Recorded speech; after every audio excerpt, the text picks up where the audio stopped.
자기 부서도 아닌데 우리 여기가 산부에 찬양해 준 우리 정연욱 집사님께 감사하다고 일부도 했거든. 박수. 오늘 보니까 너무 잘해 놓으셨네요. 딱 오기 전에 이렇게. 이거는 거의 내가 24년 만에 맛보는, 너무 잘 하셨습니다. 계속해서 이렇게 탁 세팅이 된, 방금 오늘 스피커까지 완벽하게 이것만 딱 해놓으면 거의 완벽합니다. 네. 자, 오늘 우리 하나님의 말씀은 마태복음 21장 1절에서 11절입니다. 마태복음 21장 1절에서 11절 서로 교도하시겠습니다.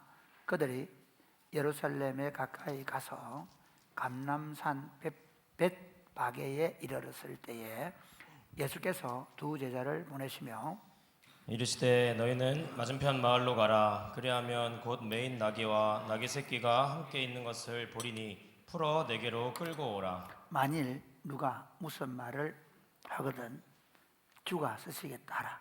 그리하면 즉시 보내리라 하시니 이는 선지자를 통하여 하신 말씀을 이루려 하심이라. 일렀으되 시온 딸에게 이르기를 네 왕이 내게 임하나니 그는 겸손하여 나귀 곧 멍에 매는 짐승의 새끼를 다투다 하라 하였느니라. 제자들이 가서 예수께서 명하신 대로 하여 나귀와 나귀 새끼를 끌고 가서 자기들의 겉옷을 그 위에 얹음에 예수께서 그 위에 타시니 무리의 대다수는 그들의 겉옷을 길에 펴고 다른 이들은 나뭇가지를 베어 길에 펴고 앞에서 가고 뒤에서 따르는 무리가 소리 높여 이르되 호산나 다윗의 자손이여 찬송하리로다. 주의 이름으로 오시는 이여 가장 높은 곳에서 호산나 하더라. 예수께서 예루살렘에 들어가시니 온 성이 소동하여 이르되 이는 누구냐 하거늘 같이 읽겠습니다. 시작. 무리가 이르되 갈릴리 나사렛에서 나온 선지자 예수라 하니라. 아멘. 아멘.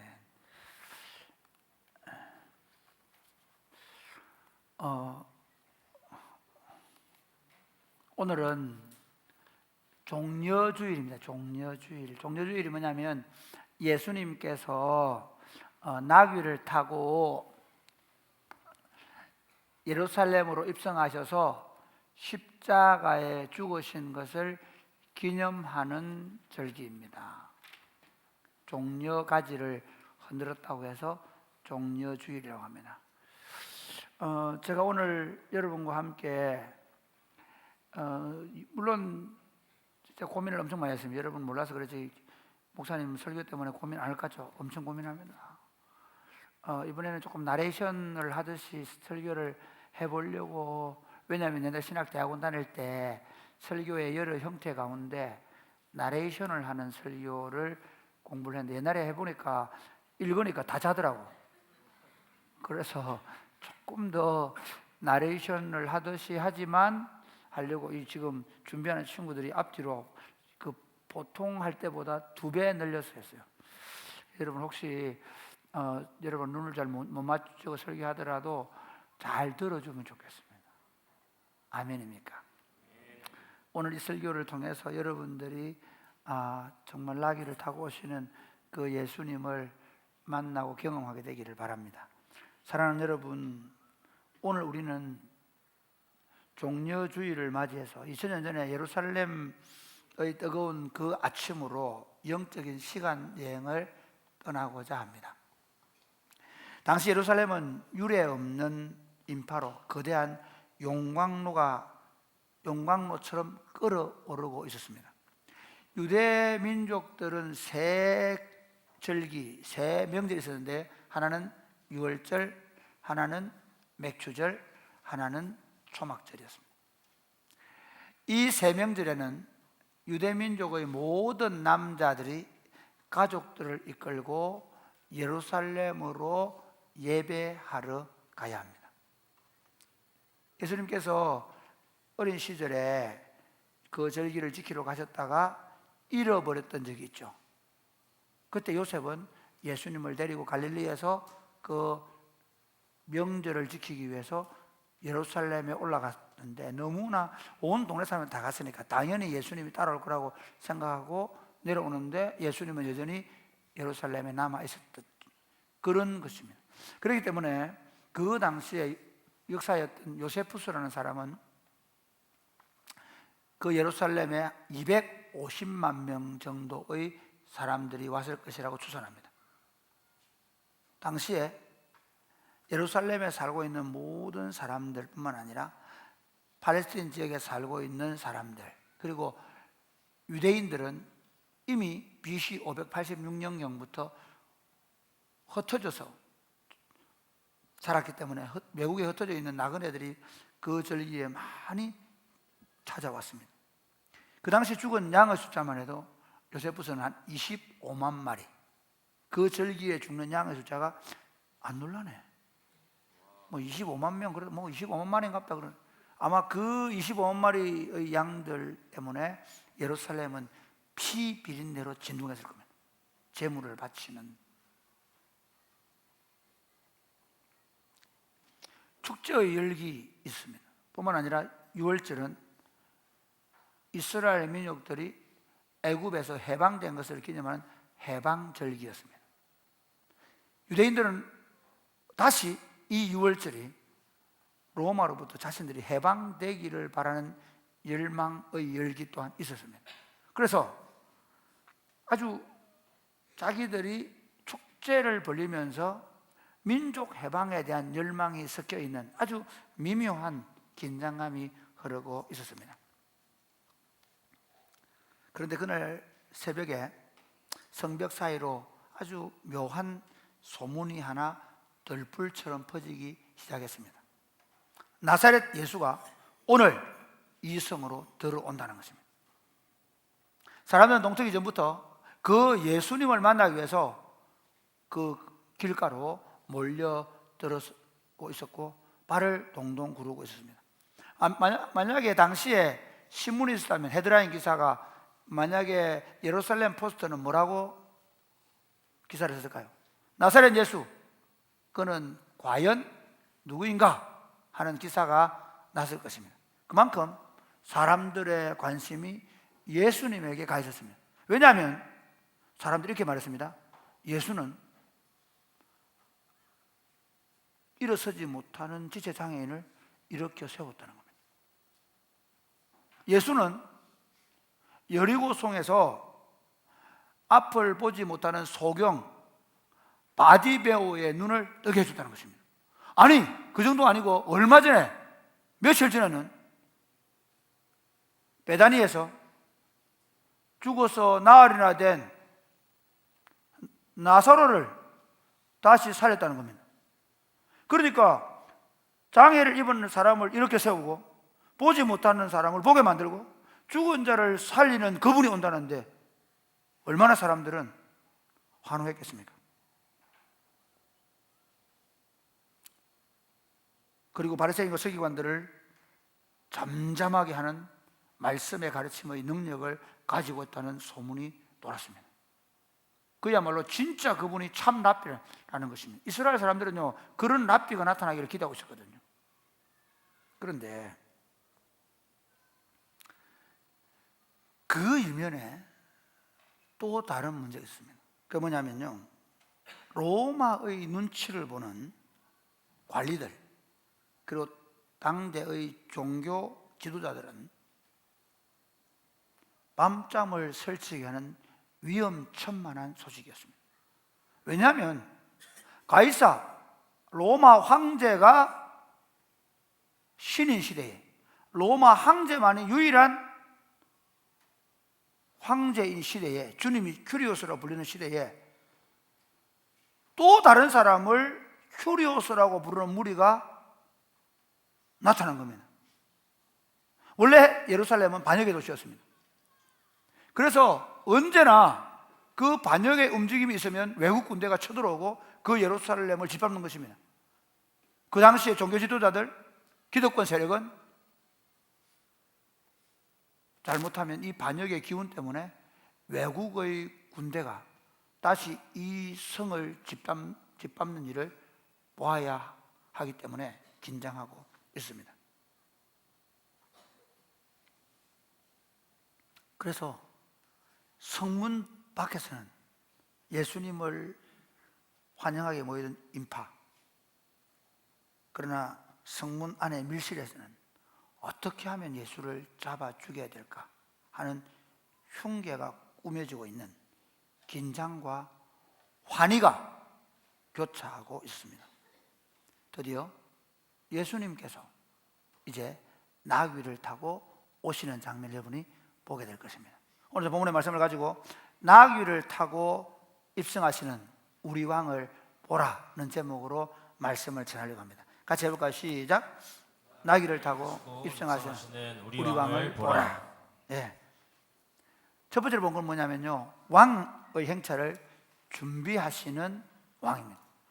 왕의 행차를 스스로 준비하신 왕입니다. 마태복음 21장 한번 보실까요?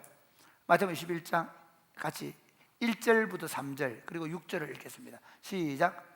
그들이 예루살렘에 가까이 가서 감람산 벳바게에 이르렀을 때에 예수께서 두 제자를 보내시며 이르시되 너희는 맞은편 마을로 가라. 그리하면 곧 매인 나귀와 나귀 새끼가 함께 있는 것을 보리니 풀어 내게로 끌고 오라. 만일 누가 무슨 말을 하거든 주가 쓰시겠다 하라. 그리하면 즉시 보내리라 하시니. 그러고 누가복음 볼까요? 누가복음 19장 28절 30절 같이 시작. 이르시되 너희는 맞은편 마을로 가라. 그리로 들어가면 아직 아무도 타보지 않은 나귀 새끼가 메어 있는 것을 보리니 풀어 끌고 오라. 보세요. 예수님은요 지금 자기가 오시면서 맞은편 마을로 제자들을 신분을 보냅니다. 거기 가서 나귀와 나귀 새끼가 있을 것을 보시면 예수님은 지금 거기 간 적이 없습니다. 그런데 나귀와 나귀 새끼가 있을 것을 아십니다. 전능자의 능력으로 지금 이분은 그 일을 미리 아시고 준비하시는 것입니다. 마치 베드로에게 물고기에게 낚시를 던져라. 그러면 물고기가 걸려올 것인데 그 물고기의 배에 동전이 있게 되고 그 동전으로 성전세를 내게 될 것을 말씀하신 것처럼 예수님은 지금 이 일을 스스로 준비하고 계십니다.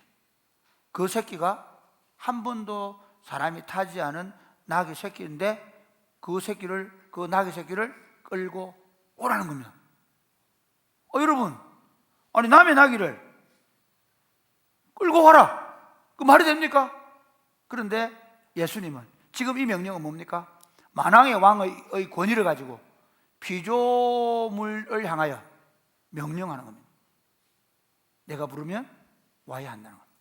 지금 그런 신적 권위를 가지고 왕적 권위를 가지고 지금 당당하게 피조물의 헌신을 요구하고 있는 것입니다. 그런데 제자들은 어떨까요? 이 명령을 받는 제자들 한번 보세요. 네? 아니 제자들은 가서 만약에 그 나귀 끌고 오다가 야! 너 나귀 도둑질 할래? 그 소리 들을 수 있잖아요. 도둑놈 보러 몰릴 수 있어요. 주인이 화를 내면 어떡하지? 우리가 말한다고 그 사람 보내줄까? 그런 생각이 들 수 있잖아요. 어제 제가 토요일 날 축구하러 와가지고 보니까 축구장에 내가 축구할 대상이 있는 게 아니라 젊은 친구들만 있는 거예요. 청년들이 있는 거. 이거 뭐지? 보니까 순간 당황했어요. 어른들은 하양에서 하고 있었고 여기는 청년들이 하고 있었던 거야.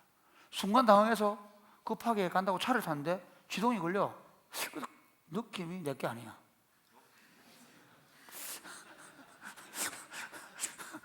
갑자기 병우 따로 달려더니 목사님 차를 탈취하십니다. 바로 그런 사건. 나보다 병우가 더 당황했습니다. 순간적으로 눌렀는데 이게 이상하게 내 차가 아닌 거예요. 그렇게 생각해봐. 아니 말이 안 되는 거잖아. 내가 이런 보고 예를 들어서 어디 가서 아무 차나 들고 교회 친구들 차 말고 가져봐. 아니 목사님 왜 이러십니까? 말했죠. 야, 달라면 줄 거다. 가져와. 그런데 놀랍게도 이 제자들은 듣습니다. 왜 들을까요? 사람이 이렇게 얘기하면 하나님 아들이 말하면 들어야지. 여러분, 자, 믿음이라는 게 어떤 단계로 생깁니까? 믿음은 신뢰의 과정을 거쳐서 생기는 겁니다. 예수님이 자기 하나님의 아들 그리스도이심을 3년 만에 드러낸 이유가 거기 있습니다. 심지어 자기가 십자가에 죽을 것을 3년 만에 말한 이유가 거기 있습니다. 믿음은 그냥 생기는 것이 아닙니다. 학습의 과정을 거쳐서 생기는 겁니다. 그러면 제자들이 이 예수님의 명령을 듣고 가서 나귀를 데리러 가죠. 그죠? 예수님이 묻지 않습니다. 만약에 주인이 물어보면 뭐라 할까요? 예, 주께 쓰시겠다고 하라. 그 말 한마디 듣고 갑니다. 되겠지 뭐. 되겠지라고 생각한 이유가 뭘까요? 제자들은 이미 경험이 있습니다. 뭡니까? 아니, 지금 이 6월절 전, 1년 전 6월절에 무슨 일이 있었죠? 빈들에 있었습니다. 그들은 먹을 것이 없었습니다. 모두가 사흘 동안 굶주려 있었습니다. 그런데 예수님이 어린아이 도시락을 가져오라 그러죠. 어린아이 도시락을 가져다 드렸더니 예수님이 어떻게 하십니까? 축사하시고 5,000명이 먹는 기적을 경험한 겁니다. 또한 제자들은 그날 밤에 배를 타고 가다가 풍랑을 만나서 죽을 고생을 하는데 예수님께서 말씀 한마디로 바람과 바다야 잠잠하라 말했을 때 잠잠하게 되는 경험한 겁니다. 그들은 주님께서 말씀하시면 그대로 될 것이라고 믿은 것입니다.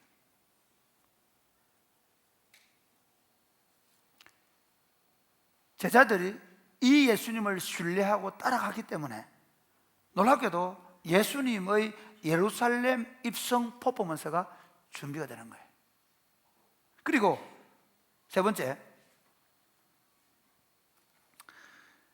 이 과정에서 나타나는 주인의 모습, 마태복음에는 없습니다. 그냥 제자들이 데려온 걸로 되어 있습니다. 그런데 누가복음은 다르게 나옵니다. 누가복음 19장 33절에 보면 이렇게 되어 있습니다. 같이 읽어 33절이면 시작. 나귀 새끼를 풀 때에 그 임자들이 이르되 어찌하여 나귀 새끼를 푸느냐. 어찌해서 나귀 새끼를 푸느냐 묻습니다. 34절 시작. 대답하되 주께서 쓰시겠다 하고 주님이 쓰시겠다고 말합니다. 주님이 쓰시겠다. 그러니까 놀랍게도 그 주인이 그 나귀를 내어줍니다. 그래서 조금 그 진보적인 신학자들 이렇게 말합니다. 이거는 예수님이 원래 잘 알고 있는 잘 알고 있는 사람일 거다. 예수님이 잘 알고 있는 예수님 숨어 있는 제자일 거다. 그래서 내어주었다라고 말하는 사람도 있습니다. 그러나 실제로 만약에 그렇다면 이 본문이 조금 맞지 않습니다. 그렇죠? 예, 이건 예수님이 말씀하시니까 그가 듣는 겁니다. 오늘 여러분, 아직 아무도 타지 않는 나귀를 주님이 쓰시겠다고 하고 내어 놓습니다. 여러분, 그러면서 자신의 소유권을 포기하는 이 일을 통해서 인류 구원을 위하여 십자가를 지러 오시는 예수님의 퍼포먼스가 이루어질 준비가 된 겁니다. 잘 한번 보세요. 지금 예수님은 십자가를 지기 위하여 이제 마지막 인생의 여정을 출발하셨습니다. 예수님께서 그렇게 십자가의 길을 걸어가기 위해서 준비하는 이 여정에 제자들을 동참시킵니다. 그리고 그 나귀의 주인이 기꺼이 헌신하도록 합니다. 그러면서 하나님이 자신의 십자가의 길을 준비하십니다. 아니, 한번 생각해 보십시오. 하나님은 전능한 분입니다. 그렇잖아요. 하나님이 전능한데 뭘 전능하신 하나님이 우리 같은 사람을 쓰실까라고 생각합니다. 하나님은 전능한데 하나님께서 우리가 내는 물질이나 시간의 헌신을 왜 필요로 하실까라고 생각합니다. 그런데 여러분, 하나님 우리를 창조하신 것도, 하나님이 우리를 예수 그리스도 안에서 구원하신 이유도 간단합니다. 하나님이 우리와 함께 하나님의 왕국을 완성하기 원하십니다. 아멘입니까? 인간이라는 존재가 그냥 단지 신이 필요하면 쓰다가 버리는, 그 당시 헬라 신화는 그렇습니다. 헬라 신화는 헬라와 로마 신은 뭐냐면요, 그냥 신들의 노예에 불과한 것이 인간입니다. 그러나 우리는 그렇지 않습니다. 하나님이 말씀하시는 인간은 하나님의 동력자입니다. 우리는 처음부터 하나님과 동력하면서 에덴 동산을 가꾸었던 사람들입니다. 하나님은 지금도 하나님의 나라를 완성하는데, 내가 볼 때는 우리가 부족하고 약한 존재이지만 우리를 부르셔서 우리를 하여금 그분에게 기꺼이 순종하게 만드시고, 아멘입니까? 이 어려운 시대에 여러분들이 주님을 위해서 헌신하고 수고하고 기꺼이 여러분의 시간을 내어놓고 여러분의 물질을 내어놓으면서 이 일을 감당하는 것은 하나님의 나라를 완성해 가는 것을 준비해 가시는 그 하나님의 일에 우리가 쓰임받고 동참하고 있는 줄 믿으시기를 주님의 이름으로 축복합니다. 두 번째, 예상을 뒤엎은 왕의 행렬입니다. 여러분, 지금 이제 마태복음 21장 7절부터 9절까지 한번 보겠습니다. 한번 볼까요? 네. 마태복음 21장 7절에서 9절 같이 한번 읽어보실래요? 천천히 찾아보세요. 네. 영상 하나 지금 앞에 올려가지고 같이 읽어보겠습니다. 네. 21 시작. 나귀와 나귀 새끼를 끌고 와서 자기들의 겉옷을 그 위에 얹음에 예수께서 그 위에 타시니 무리의 대다수는 그들의 겉옷을 길에 펴고 다른 이들은 나뭇가지를 베어 길에 펴고 앞에서 가고 뒤에서 따르는 무리가 소리 높여 이르되 호산나 다윗의 자손이여 찬송하리로다. 주의 이름으로 오시는 이여 가장 높은 곳에서 호산나 하더라. 여러분, 지금 성경은 21장 1절부터 보면 베다니를 거쳐서 벳박의 언덕을 지나서 감람산을 넘어서 기드론 시내를 건너서 예루살렘에 들어온다고 말합니다. 이게 예루살렘에 들어오는 방식입니다. 그러니까 베다니와 벳박의 언덕을 건너서 그리고 감람산을 넘어 기드론 시내로를 건너서 예루살렘에 들어오고 있는 그 예수님, 그 예수님을 지금 사람들 어떻게 하고 있습니까? 종려가지를 흔듭니다. 그래서 우리 종려주의라고 부르는 이유가 종려가지를 막 흔듭니다. 그리고 겉옷을 펴니다. 겉옷을 펴는 이유가 뭔지 압니까? 정복자나 왕이 올 때 그 백성들이 가장 그 사람을 환영하는 의식입니다. 그러니까 왕이 오셨기 때문에 그 왕을 환영하기 위해서 겉옷을 쫙 깔아놨습니다. 그리고 군인들의 빵빠라가 아니라 어린 아이들이 막 소리칩니다. 호산나 호산나, 이제 우리를 구원해 주십시오. 그렇게 그 성에 아이들이 노래를 부르고 뛰어다니고 있습니다. 아마 이 모습 때문에 로마의 안티오코스 요새에 있는 로마의 군인들은 아마 이 행렬에 압도당하고 있었을지 모릅니다. 그런데 여러분, 이 사람들이 목격한 예수님은 어떤 모습일까요? 자기들이 기대하는 모습은 뭐죠? 아, 드디어 예수다 하는데 뭐야? 자기들이 생각한 예수님은 어떤 모습일까요? 군마를 타고 군대를 거느리고 이제 드디어 예루살렘에 들어와서 로마의 안티오코스 요새로 쳐들어가서 그 안티오코스 요새에 있는 로마 군인들을 다 쫓아내고 그리고 예루살렘을 해방시키고 유대를 해방시킬 메시라고 생각했는데 발이 걸릴 정도의 조그마한 나귀 새끼를 타고 끄떡끄떡 오는 거예요. 생각해 보셨나요? 대통령님께서 온다고 우리 대통령 이재명 온다. 이재명 대통령. 그러면서 막 이재명 대통령 온다고 어디 오노 다 사람들 막 기다리고 있는데 그럼 뭐 와야 됩니까? 에스코트 사이카가 쫙 오고, 그 다음에 막 검은 세단차 쫙 오고, 그리고 가운데 쫙 내려가지고 이렇게 될 거 아니야? 그런데 이재명이 온다고 사람들 막 기다리고 있는데 이거 차를 뭐 비하는 거 아니다. 마틴 샤가 하나 쫙 와. 그리고 안녕하세요 여러분. 뭐야 이거? 그거보다 한 거야. 온 세상의 왕이라고 믿는, 그들이 메시아라고 믿는 그분이, 아니 그 당시 정복자들이나 왕이 타고 오는 하얀 백마를 타고 보무당당하게 와야 되는데 발이 닿을 정도의 조그마한 나귀 새끼를 타고 끄덕끄덕 올라오단 말이에요.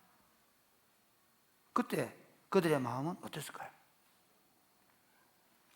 우리 예수님은 갑옷을 입고 기병대를 거느린 정복자의 힘을 과시하러 오신 것이 아닙니다. 예수님의 행진은 힘과 공포의 행진이 아니었습니다. 시편 20편 7절에 보면 한번 볼까요? 같이 시편 20편 7절 시작. 어떤 사람은 병거, 어떤 사람은 말을 의지하나 우리는 여호와 우리 하나님의 이름을 자랑하리로다. 어떤 사람은 병거를, 어떤 사람은 말을. 이게 무슨 말이냐면요, 반드시 사람들은 자기의 권능, 자기의 힘을 과시하기 위해서 그런 식으로 병거를 타고 그리고 말을 타고 오는데 우리 왕은 나귀 새끼를 타고 오고 있는 겁니다. 왜 이렇게 하실까요?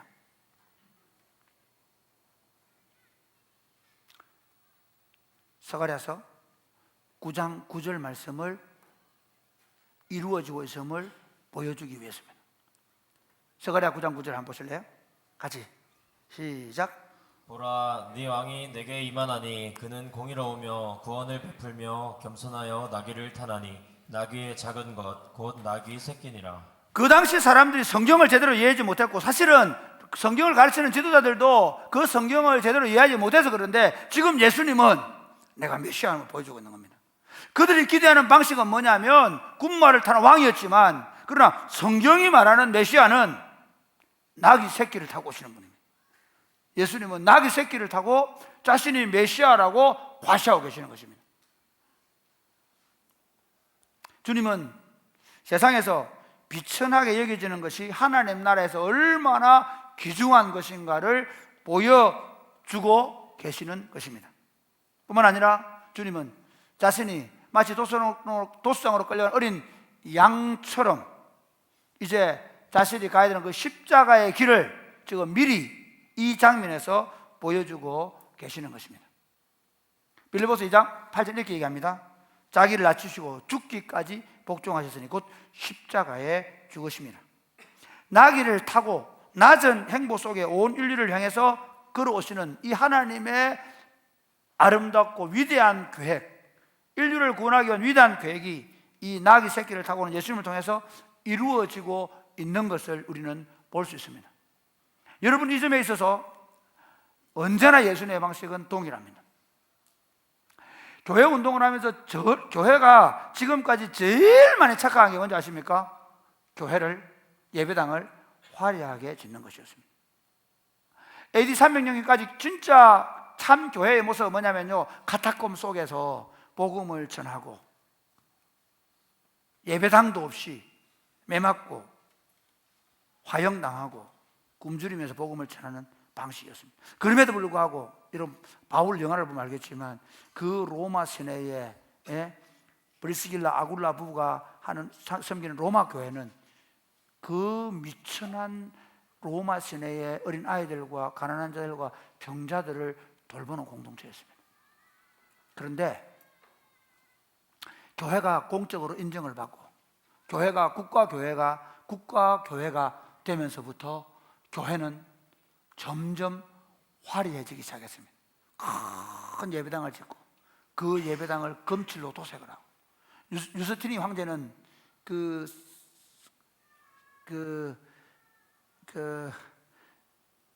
터키의 이스탄불에 큰 성전을 지어놓고 이렇게 얘기했습니다. 솔로몬, 내가 이제 당신을 이겼습니다. 뿐만 아니라 성 베드로 성당을 짓는다고 오 나라 백성들의 돈을 끌어모아서 성전을 지어서 저 베드로 성당이 된 겁니다. 예수님의 제자들인 교회의 사제들은 그때부터 이제 왕복을 입기 시작했습니다. 왕관을 쓰기 시작했습니다. 개신교회는 그거 안 하겠다고 생각하고 돌아섰는데, 한국교회가 초창기에 가난하고 비천할 때 하나님 한국교회를 들어서 사용했습니다. 그런데 2000년대를 넘어서면서 1990년대 후반부터 교회는 더 큰 예배당 짓기 경쟁에 매몰됐습니다. 더 크고 화려한 예배당을 지은 목사의 교회로 사람들이 몰려들기 시작했습니다. 그리고 그들은 목소리를 내기 시작했습니다. 자신들의 교회를 과시하기 시작했습니다. 교회의 힘을 숫자로 보여주기 시작했습니다. 교회의 지위를 자신들의 교회의 영향력으로 보여주려고 했습니다. 그곳에 예수님은 없습니다. 예수님은 언제나 교회가 자기를 따라오려고 하면 자기를 부인하고 십자가를 지기를 원하십니다. 오늘날 그리스도의 몸으로 존재하는 교회는 다시 나귀를 타고 오신 예수님을 배워야 합니다. 비천한 자리로 내려가야 합니다. 우리 교회가 이번에 같이 4월 2일 날 고신 기도의 날 찬양하러 갈 때 여러분들이 그런 모습이 되기를 바랍니다. 누구를 만나든지 더 따뜻하고 상냥하게 인사하면 좋겠습니다. 여러분이 함양에 가서 할머니 할아버지 생길 때 혹시 그 여러분들 때문에 상처받지 않도록 여러분들이 더 그분들을 존중해주고 사랑해주고 더 따뜻하게 섬기게 되기를 바랍니다. 우리 교회에 누가 왔을 때, 우리 교회에 어떤 친구가 왔을 때 혹시 우리 교회 공동체가 우리끼리 친한 친구들끼리, 우리끼리 잘하는 친구들끼리, 우리끼리 교회를 오랫동안 익숙한 친구들 때문에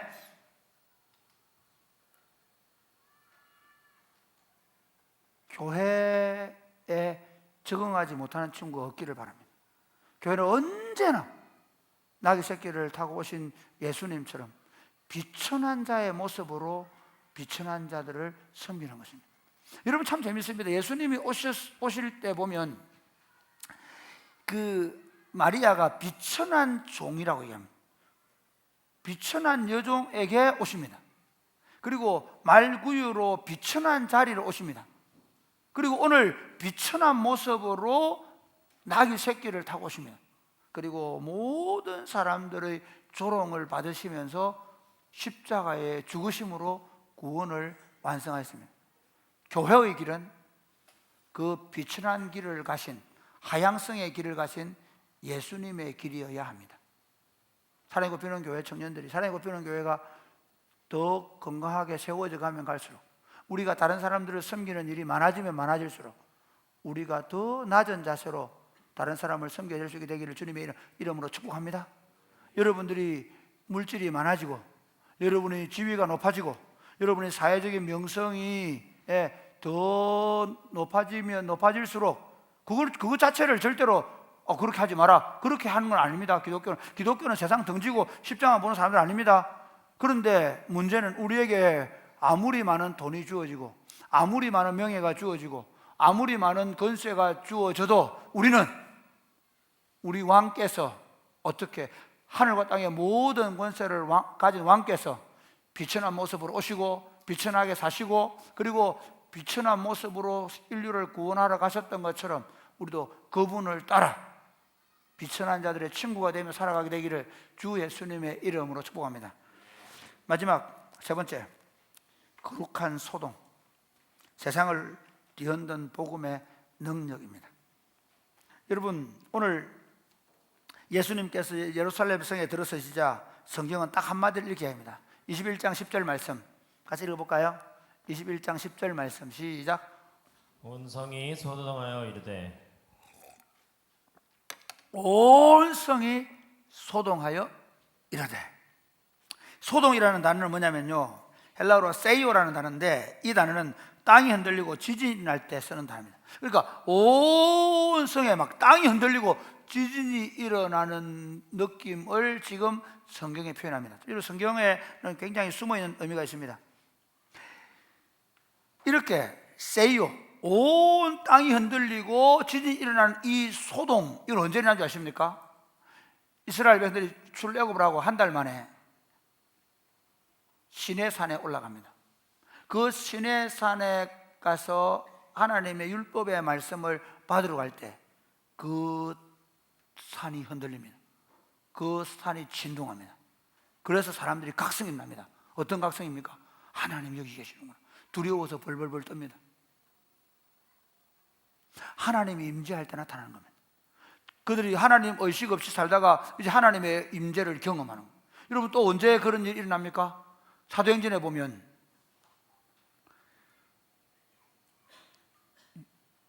베드로와 요한이 성전 미문에 있는 안전병이를 일으켰다가 그 일로 잡혔다가 다시는 복음을 전하지 말라 위협을 받고 그리고 교회에 돌아옵니다. 교회 얘기합니다. 교회가 두려워하면서 기도합니다. 하나님 우리에게 담대함을 주십시오. 복음의 말씀을 전하게 해주십시오. 손을 내밀어 병을 고치게 해주십시오. 기도하는데 그곳에 하나님이 진동하는 역사로 임합니다. 내가 여기 너희와 함께한다. 두려워하지 말라는 것입니다. 이처럼 이 진동은 우리 안에 있는 이제 영적인 기초를 흔들어 놓고 하나님이 함께 하심을 보여주는 것입니다. 여러분, 예루살렘이 어떤 곳입니까? 예루살렘이라는 말은 평화의 도시라는 말입니다. 이해가 되십니까? 샬렘이라는 게 평화거든요. 예루살렘은 평화의 도시입니다. 그러면 그 사람들이 이렇게 생각했으면 이 성에 있으면 이 성에서 우리가 평화를 누린다는 겁니다. 과연 그랬을까요? 아닙니다. 그들은 하나님을 향한 진심의 예배보다 자신의 의를 자랑하는 위선으로 가득 찬 종교생활을 하고 있었습니다. 제사장들은 성전에서 매매 활동을 통해서 오히려 자신의 배를 불리고 있었습니다.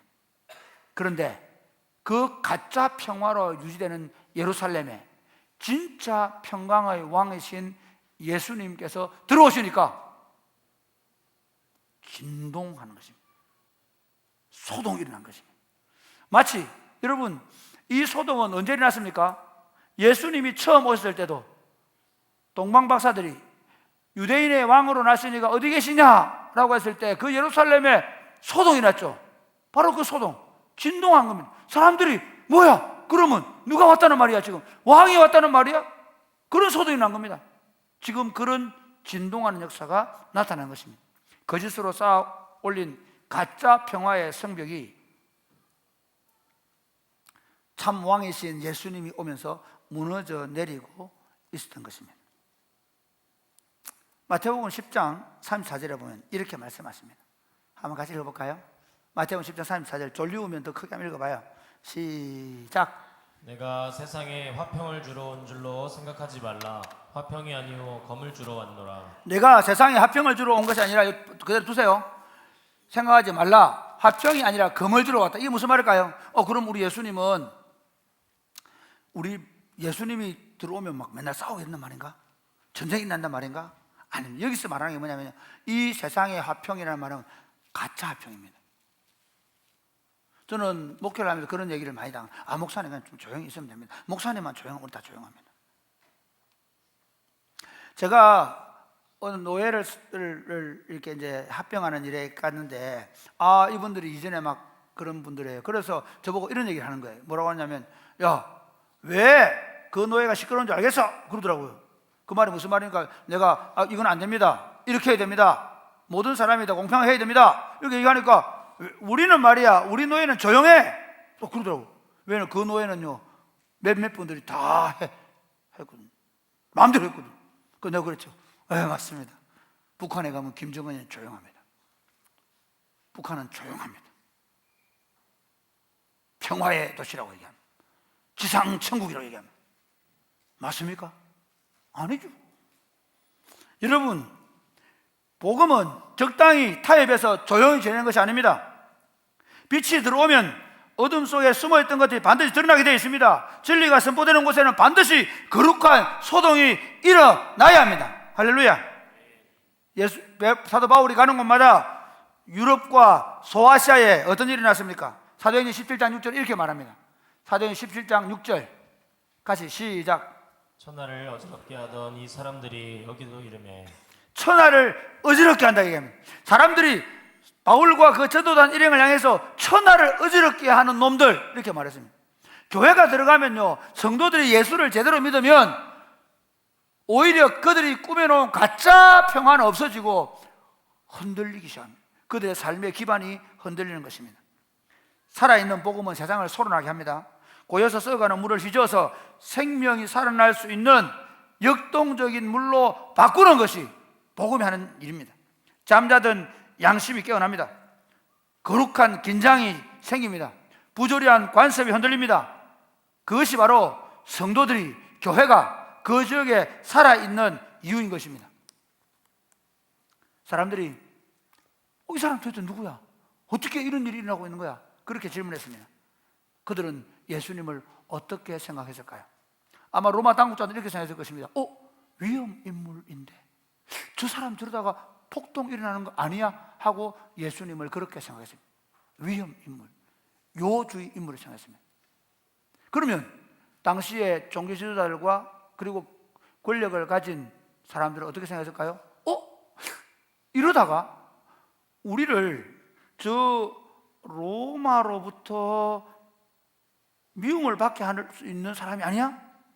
오히려 저 사람 하나 때문에 우리 성을 위험에 빠뜨릴 인물이 아니야? 빨리 제거해야 되는데? 그런 생각을 했습니다. 예수는 위험한 인물이었습니다. 그 당시에 권력을 가진 사람들에게. 그러면 군중들은 어떻게 생각했어요? 호산나 다윗의 자손이여 이제 우리를 구원해 주십시오 하는 말은 이 사람 어떤 사람들일까요? 그들은 이렇게 생각했습니다. 야, 이분은 반드시 선지자가 맞아. 이분은 선지자들이 말한 그 메시아일 가능성이 많아. 그런데 문제는 그들이 생각하는 메시아는 어떤 메시아입니까? 정치적인, 군사적인 힘을 가지고 오히려 외세를 무력으로 쫓아내줄 메시아였습니다. 그러니까 그들이 생각하는 예수님은 정확하게 그 예수를 알아보는 사람이 거의 없었습니다. 그래서 요한복음 1장 11절에 이렇게 얘기합니다. 자기 땅에 오매 자기 백성들이 영접하지 아니하였다는 것입니다. 자기 땅에 왕이 왔는데, 자기 왕이 자기 땅에 왔는데 지금 영접받지 못했습니다. 왜 그랬을까요? 그들은 자기들이 필요한 메시아를 구했기 때문에. 오늘날 많은 예수 믿는다는 사람들이요, 자기들이 필요한 예수님을 구합니다. 돈 없는 사람은 돈 잘 벌게 하는 메시아, 아이가 공부를 잘하기 바라는 사람은 우리 아이를 머리를 좋게 해서 공부 성적이, 수능 성적이 잘 나게 하는 메시아, 아이들이 좋은 직장이나 그래서 떵떵거리고 잘 살아주면 좋겠다 생각하는 사람들은 자기 기도를 듣고 자기 자녀들이 출세하고 성공하게 해주는 메시아를 구합니다. 그런 사람들에 있어서 사실은 지금 나귀를 타고 오시는 예수님, 십자가를 지신 예수님은 그들에게 아무것도 아닙니다. 이 군중들은요, 자기들을 구원해달라고 호산나 다윗의 자손이여 그렇게 소리쳤던 이 군중들은 나중에 예수님 힘없이 잡혀서 빌라도 총독 앞에 서 있을 때 이 예수를 어떻게 할까? 물었을 때 뭐라고 얘기합니까? 십자가에 못 박으소서, 십자가에 못 박으소서 말했던 사람들이 바로 이 군중들입니다. 달면 삼키고 써면 뱉는 세상입니다. 내가 원하는 메시아는 진짜 그 왕이 아닐 가능성이 많습니다. 사랑하는 여러분, 이 질문을 우리에게 던집니다. 여러분은 왕 대신 그리스도에 때문에 여러분 안에 소란이 일어나고 있습니까? 여러분이 지금까지 생각하던 인생관, 가치관에 지각 변동이 일어나고 있습니까?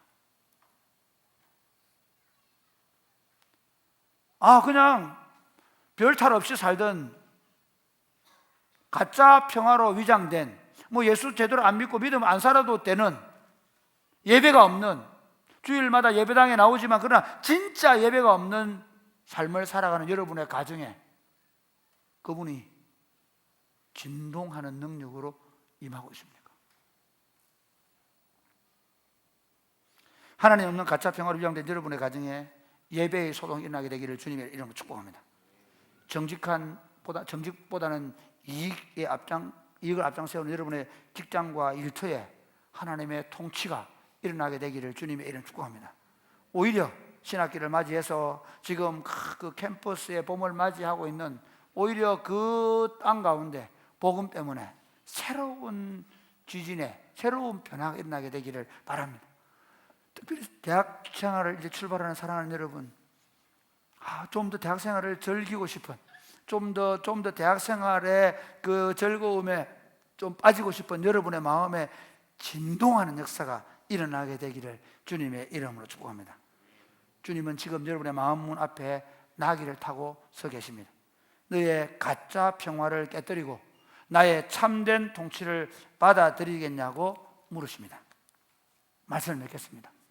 사랑하는 여러분, 2000년 전 나귀를 타고 예루살렘의 거짓 평화를 흔들며 일생하신 그분은 오늘 우리의 마음문에 서 계십니다. 사람들은 그분을 혁명가로 보았지만 그분은 우리들의 구주이셨습니다. 우리의 죄를 짊어지기 위해 십자가에 올라가신 우리들의 참 구세주이십니다. 세상은 화려한 군마와 힘의 논리를 숭상하지만 우리 주님은 가장 낮은 곳에 오셔서 겸손과 희생으로 세상을 정복하셨습니다. 여기서 이제 우리가 두 가지 적용을, 하나는 여러분이 그 주님을 받아들이게 되기를 바랍니다. 아직 한 번도 예수 그리스도를 여러분의 구주와 주님으로 받아들이지 못한 친구들은 그 주님이 여러분의 주님이 되어달라고 말씀드릴 수 있게 되기를 바랍니다. 그 주님 어떤 주님입니까? 비천한 우리를 위하여 스스로 비천하게 되신 분이십니다. 우리가 아무리 낮은 자리에 있고 지금 아무리 우리가 처박혀 있는 상황에 있다 할지라도 주님은 거기서 우리를 능히 건져 우리와 함께 그 비천한 자리로 내려가셔서 거기서 우리를 능히 건져낼 수 있으신 분입니다. 여러분이 지금까지 살아오면서 받은 상처, 아픔, 수많은 인생의 고통들, 그것들 때문에 여러분들을 계속 그곳에 빠져서 헤어서 못 나오게 한다면 그곳에서 주님이 계십니다. 그곳에서부터 그 나귀를 타셨던 주님이 여러분을 이끌고 나오실 것입니다. 그 주님을 신뢰하고 그 주님의 손을 붙잡게 되기를 주님의 이름으로 축복합니다. 두 번째는 그리스도의 교회는 그리스도의 몸입니다. 여러분, 우리가 살아가는 삶의 방식은 그리스도를 세상에 보여주는 방식입니다. 그런데 세상은 이렇게 말합니다. 화려해져야 돼. 더 멋있게 보여야 돼. 그래서 여러분 BTS가 공연할 때 보십시오. 얼마나 화려한 퍼포먼스를 보입니까? 거기 수십만 명, 10만 명이 열광합니다. 수많은 사람들이 그 한 장면을 보기 위해서 엄청난 돈과 시간과 에너지를 사용합니다. 그것이 세상입니다. 그런데 하나님의 백성들은 다릅니다. 우리는 엄청난 퍼포먼스로 사람들을 끌어들이지 않습니다. 오히려 어떻게 해요? 낮은 자들과 함께 낮아지는 자리로 가야 합니다. 낮아지는 사람들, 낮은 자들과 비천한 자들의 친구가 되어 줘야 합니다. 저는 여러분들이 우리 교회에 오는 어린 아이들과 좋은 친구가 되어주는 것을 너무나 고맙게 생각합니다. 최근에 수호에 볼을 꼬집어서 수호를 울린 친구들이 있다고 하는데 너무너무 감사하게 생각합니다. 왜? 얼마나 예뻤으면 깨물어 주고 싶겠습니까? 여러분들이 수호를, 여러분의 또 다른 친구들을 그렇게 대해주는 그 삶의 방식, 그리고 여러분들이 반찬 봉사를 나가서 그 할머니들을 그렇게 대해주는 그 방식, 여러분들이 비전 트립을 가고 그리고 전도여행을 가서 그분들을 섬겨주는 그 방식이 예수님의 방식이 맞습니다. 여러분의 나이가 들고 여러분이 더 부유해지고 여러분의 생활이 더 넉넉해지고 더 힘을 가지게 되더라도 여러분의 삶의 방식은 언제나 나를 따르라, 예수님이 가셨던 그 비천한 자리, 여러분의 평생 동안 예루살렘으로 나귀를 타고 오시던 그 예수님을 잊지 않았으면 좋겠습니다. 사람들이 나에게 꽃마차를 태우고 사람들이 나를 훌륭한 사람이라고 칭송하고 사람들이 나에게 금은보화를 몰아줄 때 아니요, 만왕의 왕이신 우리 왕은 자기를 비우시고 그 사람들의 조롱과 멸시의 대상이 친히 되시기 위해서 나귀를 타고 오셨습니다. 여러분의 눈에 그 나귀를 타고 가시는 예수님이 보여주면 좋겠습니다. 여러분의 늘 그 십자가를 주신 예수님이 보이면 좋겠습니다. 그런 교회로, 그런 성도들로 세워져 갈 수 있게 되기를 주님의 이름 축복합니다. 아멘. 찬양하겠습니다.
호산나 다윗의 자손께 호산나 물러와 중의 왕 높은 하늘에 영광을 예수 주의 신 일어나실까요? 다시 한번 당신의 영광의 왕이십니다.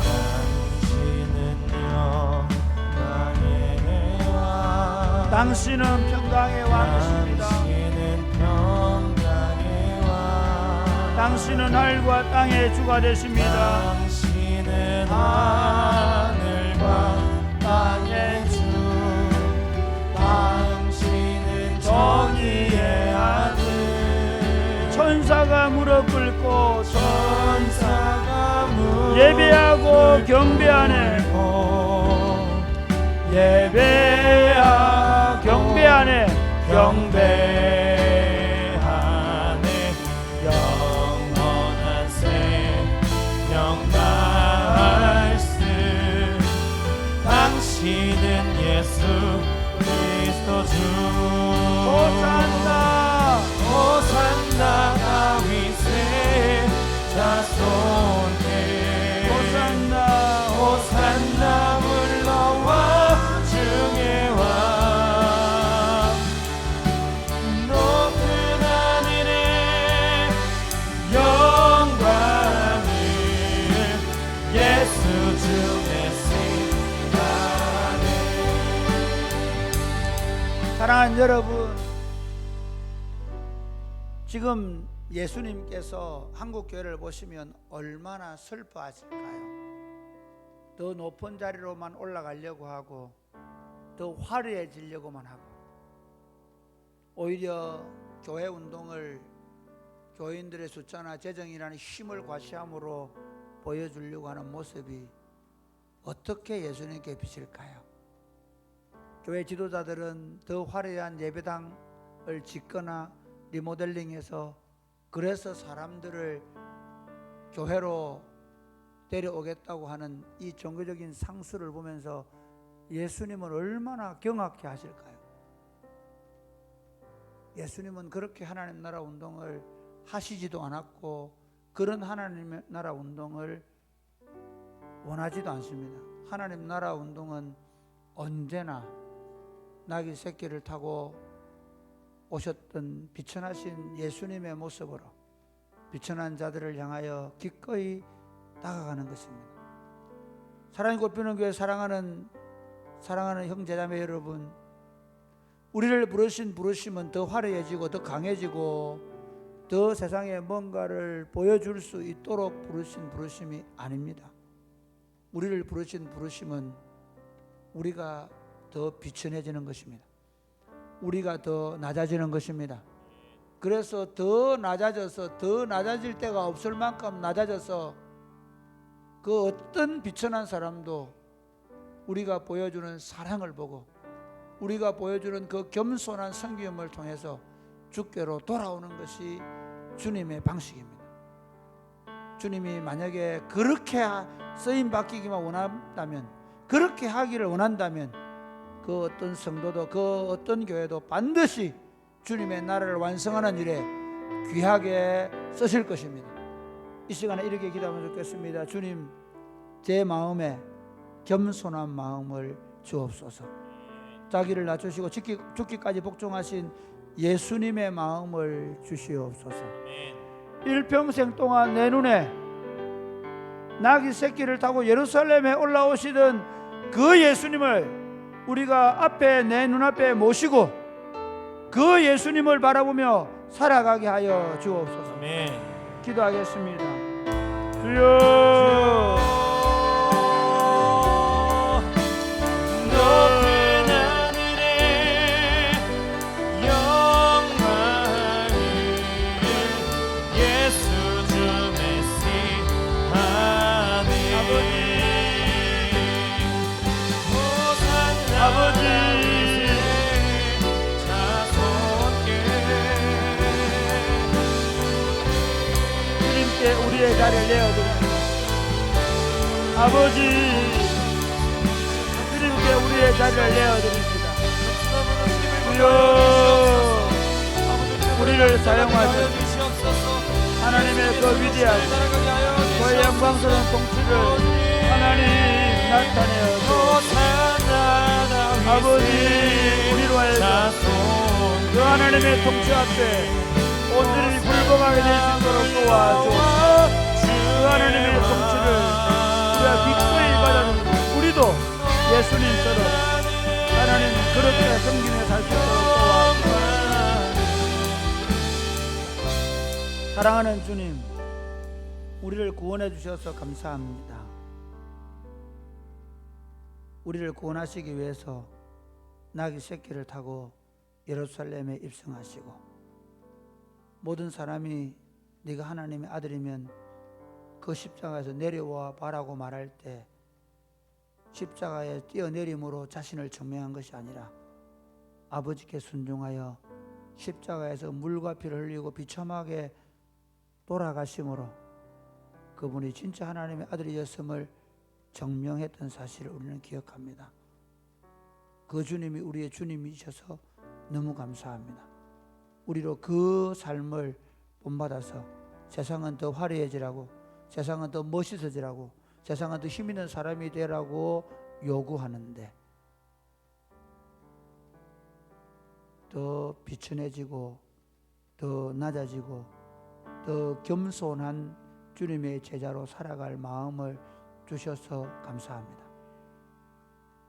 우리 마음에 지각의 변동이 일어나지 않는 형제와 자매들이 있으면 이 시간 성령께서 찾아가셔서 그들이 지금까지 안주하던 삶의 자리를 흔들어 놓으시고 다시 하나님의 참된 질서로 하나님이 주시는 진정한 평화로 저들의 삶이 새롭게 세워지게 하여 주옵소서. 감사하는 마음으로 사랑하는 마음으로 주님 앞에 헌금을 드립니다. 주님 받아 주옵소서. 주님께서 특별히 우리 학사관을 위해서 이번 3월 한 달 동안 헌금하게 하시니 감사합니다. 이 물질을 통해 학사관이 새롭게 리모델링 되고 새롭게 집을 얻고 그러면서 새롭게 이 청년들이 공동체 안에서 더 아름답게 세워져 가도록 축복하여 주옵소서. 건강이 좋지 않거나 물질을 드릴 수 없는 사랑하는 형제와 자매들을 긍휼히 여기시고 필요한 것들로 채워 주옵소서. 예수님 이름으로 기도드립니다. 아멘. 주 예수 그리스도의 은혜와 하나님 아버지의 크신 사랑과 성령님의 교통하심이 사랑하는 제 백성들과 자녀들 위해 이제로부터 영원토록 함께 있을지어다. 아멘.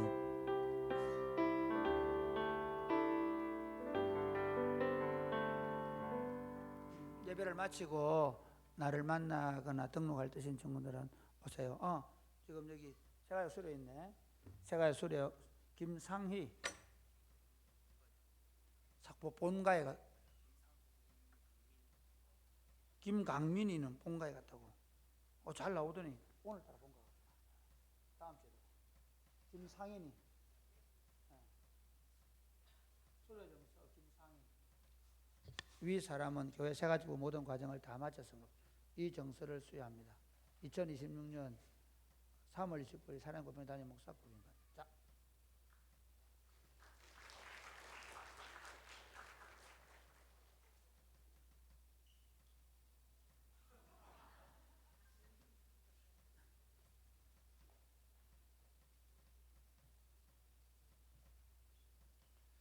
네, 목장원들 바로 보시면서 교제 인사하겠습니다.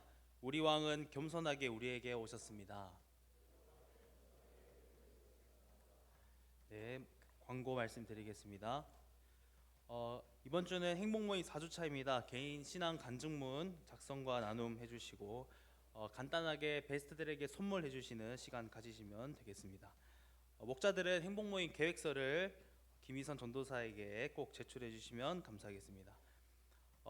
학습 세례 입교 문답식이 있습니다. 4월 4일 토요일 저녁 7시인데 해당하시는 분들은 잘 참고하셔서 세미나 교육관 202호실로 가시면 되겠습니다. 다음 주 주일은 부활절 통합 예배입니다. 1부, 2부 예배만 있고 3부 예배는 없습니다. 1부 예배 통합으로 드리고 3부 예배 시간대는 저희 2시 반에 호산대 대강당에서 우리 예배 드리게 될 텐데 우리 페스티벌 이후에 먹거리도 있고 체험 부스도 운영되니까 많이들 오셔가지고 참석해 주시면 되겠습니다.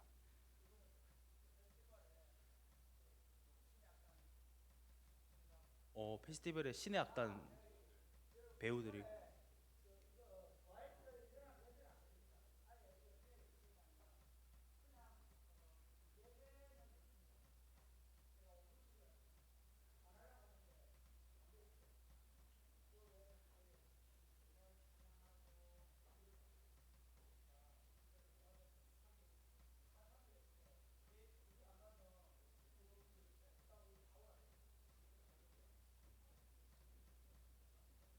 네, 그리고 계속해서 사랑의 헌금 해주시면 감사하겠습니다. 우리 또 특별히 우리 학사에 살고 있는 청년들이 우리 교회 사역의 주축이라고 할 수 있는데 우리 학사 사역을 위해서 학사 공간 마련을 위해서 조금이라도 헌금에 동참해 주시면 감사하겠습니다. 주차 안내입니다. 우리 평일에는 주중에는 모든 주차는 우리 그 시다가게 앞이나 우리 교회 큰 주차장에 그 주차 라인이 그려져 있는 곳에만 주차해 주시면 되겠습니다. 주일날에만 저기 앞에 공터와 교회 앞마당에 주차 허용되고 그 외에 평일에는 주차 라인에 그려져 있는 곳에만 주차해 주시면 감사하겠습니다. 특별히 또 주중에 그 오후 시간대 그 시다가게 이용하시는 손님들 배려하는 차원에서 시다가게 앞에 주차도 조금 양보해 주시고 교회 오실 일 있으면 교회 큰 주차장에다가 주차해 주시면 감사하겠습니다. 고신 기도의 날 있습니다. 4월 2일 목요일에 아직 신청 받고 있으니까 신청해 주시면 되겠습니다. 그리고 목요일에 기도회는 없습니다. 평일 기도회는 없고 이때 오후 1시에 생중계 유튜브 생중계가 진행되니까 함께 기도해 주시면 감사하겠습니다. 교우 소식입니다.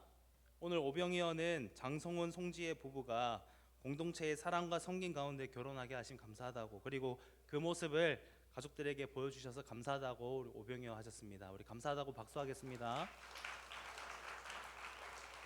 네, 그리고 우리 계속해서 요양원에 계시고 입원해 계신 성도님들 기억해 주시고 기도해 주시면 감사하겠습니다. 이분 한 주간 생일이셨던 분 계신가요? 생일? 누구요? 송은총, 박찬영, 또 누구 있어요? 박찬영, 김성훈, 네.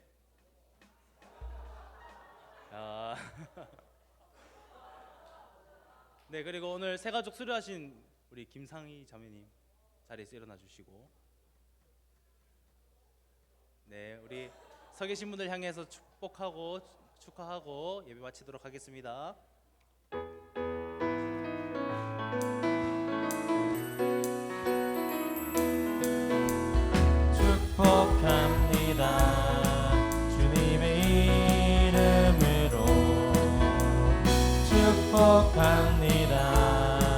주님의 사랑으로 이곳에 모인 주의 거룩한 자녀에게 주님의 기쁨과 주님의 사랑이 충만하게 넘치기를 축복합니다. God bless you. 사랑해요. God bless you. 사랑해요. 축복합니다. 주님, 우리 자리에다 일어나셔서 옆 사람을 축복합시다. 축복합니다. 주님의 이름으로 축복합니다.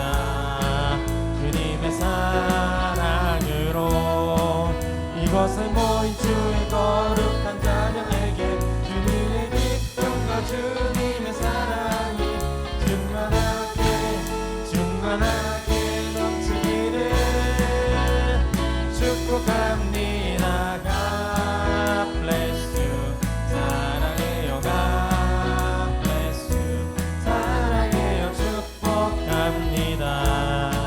주님의 사랑으로. 네, 이상으로 3번 예배를 모두 마치겠습니다. 안녕히 돌아가시기 바랍니다.